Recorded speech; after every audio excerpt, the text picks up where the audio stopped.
Ah, it appears we are back here again. Why though? Why indeed? Well, it's been a while since any vlog-related activity graced this channel, and what with it being 10 years since starting this uneven adventure, I thought it'd be fun to churn out yet another one. Only for about 5 people to watch it. Sod it. Who cares? It's Vimto. I don't drink cheap wine anymore, or even medium wine or expensive wine. I think I went through a phase when I was living in London. Maybe it's just the cosmopolitan lifestyle of having to commute 2 hours to work every day that turned me into a wino. Anyway, let's get on with this 10th anniversary vlog that I've decided to inflict upon you all. Yes, it's me, Reg. You know, the bloke from YouTube that does all the cool videos and has a massive following. No? Not ringing a bell? I'm a real person, by the way. I'm not just some, poorly stuffed animatronic. I know it's hard to tell sometimes, but this is all me, I'm afraid.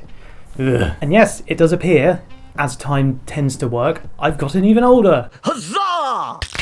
I also haven't shaved, but there's no symbolic meaning behind it this time. I just decided to not shave, really. I quite like the fact that I have a beard now and it covers my ugly, ugly face. I will admit to trimming my eyebrows though, because I have this one massive hair that grows out and my wife is always trying to pluck it out, and you know, it kind of looks daft as having this huge tuft out there. Anyway, yeah, I maintain my eyebrows but not my facial hair. That doesn't make any sense, does it? But well, this is the world we live in. Moving on, let's talk about the vlogs, because I feel that I haven't talked enough about vlogs in my entire vlogging career. Those of you who have actually subscribed to me, you know that I've been doing this for a while. I was really prolific for about 4 months, 5 months, something like that, back at the start of 2014, and it just went and dropped off a cliff. I think it's just because I got sad living in London and it was just kind of getting me down and I just didn't have any motivation. And then it kind of picked up at the end of the year and the start of the following year because I got a new job and I was feeling a bit more hopeful, and then it all went to crap again, as you know, and then I moved up to Nottingham, and then after that the schedule kind of just went staggered and then kind of fucked off. It wasn't a schedule anymore, really. It's because I actually got a social life and I was a lot happier and busier, really. I actually had shit going on in my life. Not to say I don't now. I've actually managed to steal a spare hour while things are quiet, but I'll get into that later as to why. I wonder if I did stick it out that my vlogging would have got popular, just because towards decade's end, like 2017, 18, people were vlogging with this very camera, in fact, the type of camera that I'm using, and they became immensely popular, but just for like a short amount of time. I'm afraid I didn't ride that wave, but I've never been one to follow trends, have I? You may have noticed that I'm actually wearing the exact same t-shirt I was wearing 10 years ago. It's a little more faded now and it fits a bit more snug than it used to, but this is me, really. I just don't throw stuff away until it's basically threadbare and unwearable, and there's no visible holes in it anywhere, other than the holes, you know, that your head goes in, your arms go in. So looking at my subscriber count, it's been fairly consistent, hasn't it? You know, I started off 10 years ago with about 40 odd subscribers, went up to about 47 by the end of the year, and looking at now, what do I have? 49. That may not seem like a big boast or anything, but that tells me one thing, that my followers are loyal. Either that or they're all dead accounts and like bots or something, but the numbers don't lie, only deceive. Right then, in the vein of my first vlog, we might as well just roll off some more Reg facts. One of the first facts I said 10 years ago was that I wrote a memoir. Well, you'll be pleased to know that I cannot leave anything alone, and I went back to it in 2016 and basically rewrote the whole thing again, and I printed it off. I didn't just print one copy, I printed about a dozen copies and then sent it to my friends and family, and they have read it and they said that they enjoy it. It's got pictures in it though. Look, actual pictures. Probably the best thing about the book, to be honest. Contains 584 exhausting pages, some of which are just pictures, to be fair, in excess of 200,000 words, most of which are spelled correctly, making it almost 50% longer than its first incarnation. Brand new segments using info provided by friends, especially Bush. Thank you, Bush. A brand new chapter about my balls. Yes, really. Custom bookmarks with each printed copy, thanks to Sarah Bro and Young Ham. Sarah Bro also illustrated all of the chapter headers. Can be used as a doorstop or Tinder. Not the dating app, but for fire, just to clarify. Cannot be found at your nearest bookshop. Sorry. I say that my friends and family enjoyed it. The only person that's given any sort of feedback was my granddad, and he had this to say. Yours gave the impression of a lad in whose mouth butter would not melt. How wrong I was. He also said that if I decided to actually publish it, I'll be facing a lot of defamation litigation. Just as well, I'll never actually properly publish it. I produced this through my workplace. It's called Vanity Publishing, I think, but I'm not exactly a vain person, am I? I mean, look at me, I'm a fucking bin bag of a human that's wearing a 10-year-old t-shirt. 2. Oh, I got married. I now pronounce you husband and wife. You may kiss the bride.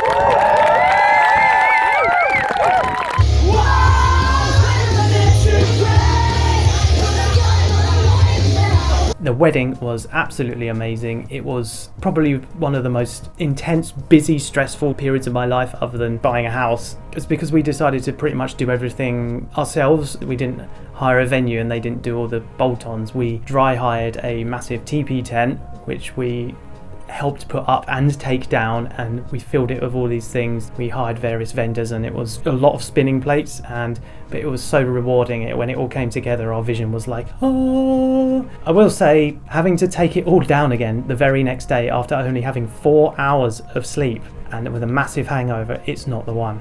In fact, at some point in the day, I lost my wedding ring and we had to unpack a load of stuff to find it, and luckily it was in a bucket full of pegs and stuff, so that was fine. You may be wondering why I'm not wearing my ring on my finger. Well, there's a funny story behind that too. Between us getting the ring and us getting married, I was travelling to the venue with Tom. He's great, he's basically my brother-in-law, and he was boasting about how his windows are electric, and I had my hand just resting outside the window because it's a hot day, and he didn't know that my hand was there, and he shut the window on my finger, and it kind of bugged it up a little bit, and I couldn't fit the ring back over it properly when I tried it on. It just about went on, but when I went to take it off, it felt like I was going to de-glove my fingers. So for my own sanity, I've decided to wear it around my neck, and also the aforementioned almost losing it. I think I'd actually taken it off and put it in my pocket then, which, further proves the point. I need it attached to me at all times using a piece of whatever this is. I'm married, basically. I have a wife. And not just that. 3. I have a child. She is hopefully asleep upstairs. She hasn't woke up and started screaming yet, touch wood. But if I'd suddenly disappear and everything looks different, it's because I spent half an hour trying to calm her down. Being a dad is amazing though, it really is. Just everything about it just gets better and better. I cannot describe it. And I don't miss the, lack of sleep or anything like that. I didn't really sleep before having a child, I always used to wake up during the night with overthinking. At least now I'm using my awake nighttime time to do something productive. Changing nappies is pretty noble and productive, if a little stinky. And also, you can tell she's my daughter because she can belch like an absolute beast. Wow, I'm so proud of you. 4. Before I said that I was pretty poor because I didn't have a job, and now I'm still pretty poor, to be honest, but I'm rich in friends and family. Oh. But seriously, I count my blessings, or whatever the term is, because I have a roof over my head and my ever-expanding belly is always full of food. Hopefully, in saying that, I've not jinxed it like it's happened in the past. If so, join me next time where I'll be starving and homeless. Yay, capitalism! 5. As for current affairs, I remember talking about that before as well. I've consciously distanced myself from the news and things like that because life is just too depressing already, man. I don't need any more negativity in my life. I like living in my little bubble and stuff. Now, excuse me, I need to go stick my head back in some sand.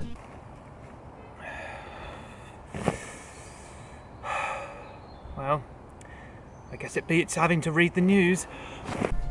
Seriously though, I think after COVID, the economy, the energy crisis, overseas horrors, and the ongoing deterioration of our environment, I'm just full. I can't take any more in. I think I've just reached critical mass in that regard. So, as I always say, focus on the little happy things, and I'll maintain that forever. I'm taking the piss now. People aren't going to watch this far. Honestly, Reg, I remember for some reason just having a filler fact as well, I have deep dark secrets so deep and dark that if I uttered the first syllable blah blah blah, yeah, well, I don't have any secrets that are worth sharing anymore. I'm a man in his late 30s and I'm married. You don't have any secrets when you're married. Either that, or I've pushed all of that stuff so far down into my subconscious that not even the most intense ayahuasca trip could possibly dredge it out. Or maybe my life just isn't that interesting anymore. Oh, except all of this stuff that I've been getting up to. Look at the scores! You've definitely won! Bin hasn't fallen over. It's a good sign. I can't even eat properly. What hope is there for me? Wow. Look who it is. No.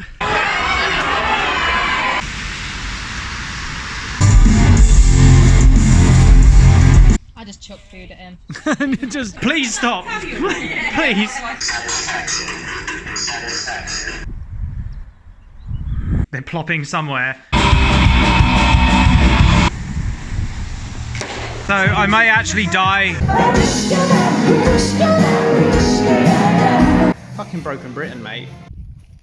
Oof.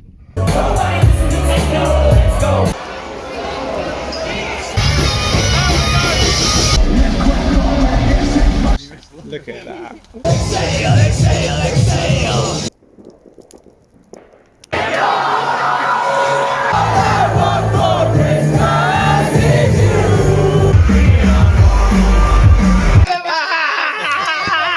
Oh, what? Why does it start recording? I didn't flip that shit. I remember when all this was a tunnel. It's just so Moorish. Yeah! I'm still filming. What the fuck is going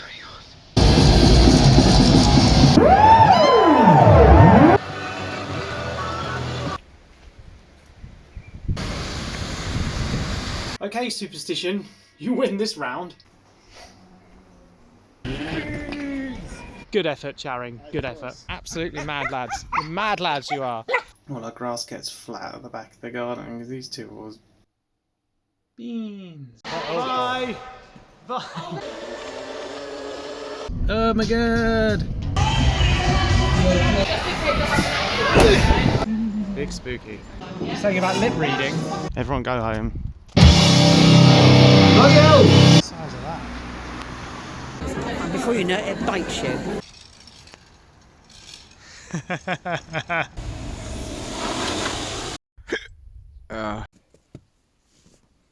You okay, buddy?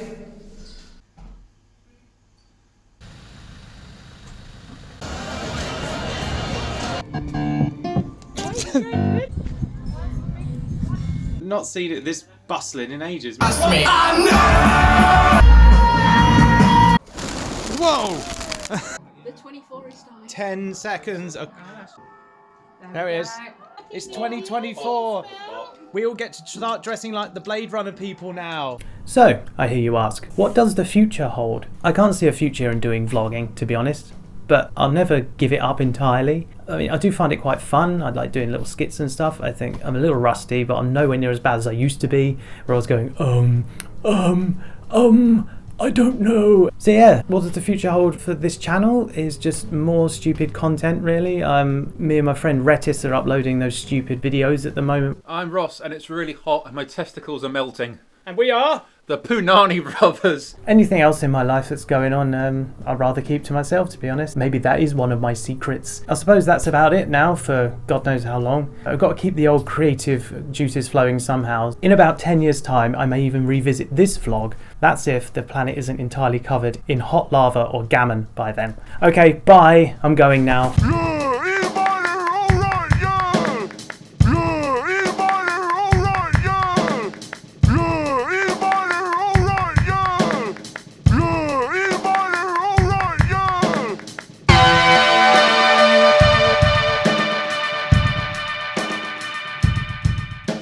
This is cursed.